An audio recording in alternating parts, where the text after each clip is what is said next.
My name is Mason Brandstrader, and 1 year ago today, my life changed forever. I fell on my back in a skiing accident, breaking my T12 vertebrae, which pressed against my spinal cord, paralyzing me from the waist down. In this video, I hope to summarize my journey thus far to help anyone going through similar times and inform people about the effects of spinal cord injury. There's something very wrong with my back. Immediately after the crash, I was rushed to the ICU and received emergency surgery to stabilize my spine and take the pressure off my spinal cord. I woke up with 2 rods and 8 screws in my back and was immediately told by doctors I would never walk again. After a stay of 9 days in the ICU, I was flown to Craig Hospital, a world-class spinal cord injury facility where I would end up spending another 6 months spending every waking moment learning how to be independent and trying to wake up my legs. While I was there, I learned the importance of taking care of my new body. I spent time doing therapy for my legs to stimulate them in hopes they would start to move on their own. I also did strengthening exercises for my upper body to operate my wheelchair for the time being. Not only did I learn how to take care of my body, I learned how to take care of my mind.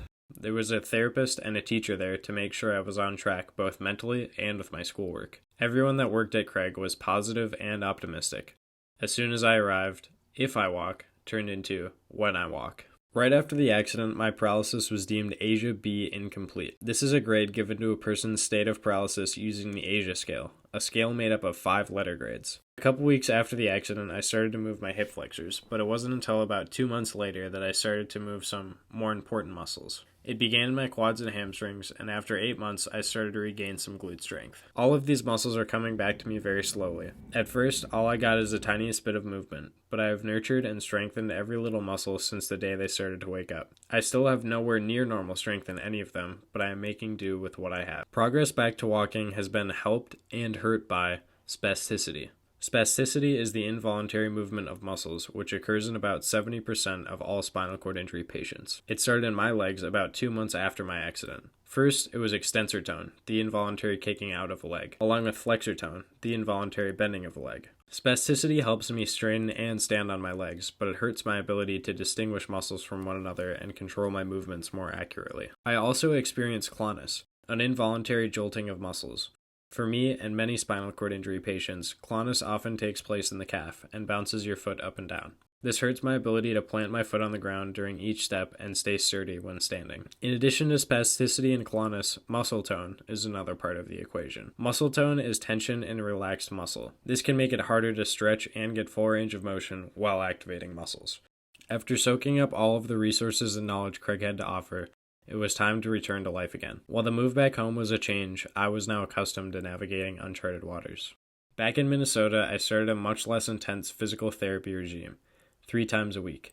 This consisted of a 1-hour PT session followed by a 1-hour therapy pool swim on Tuesdays and Thursdays. Then, on Sunday, a 1-hour massage followed by a 2-hour personal training session, heavily influenced by Barwis, a personal training facility with multiple locations, one being close by Craig in Colorado. I was putting in overtime. With the support of my family and many generous friends, we converted the basement of our house into a therapy gym to aid in my recovery. This is where I now spend much of my spare time outside of school working on walking again and strengthening my shoulders to safely operate my wheelchair. The most important pieces of my in-home gym are my stretching table to tire my spastic muscles in order to walk, my therapy bands for shoulder health, my ski erg, which provides much needed cardio, my standing frame allows me to work while strengthening my legs, my FES bike, which is important for neuro recovery, and my shuttle press to help dissociate my movements better. Along with all of these tools, I've also started to use an AFO, or ankle-foot orthotic, an assisted walking device that helps stabilize my lower leg. For the first 8 months of my recovery, my legs rejected the use of AFOs because of clonus, but now that I am in more control of my legs, I am able to use an AFO.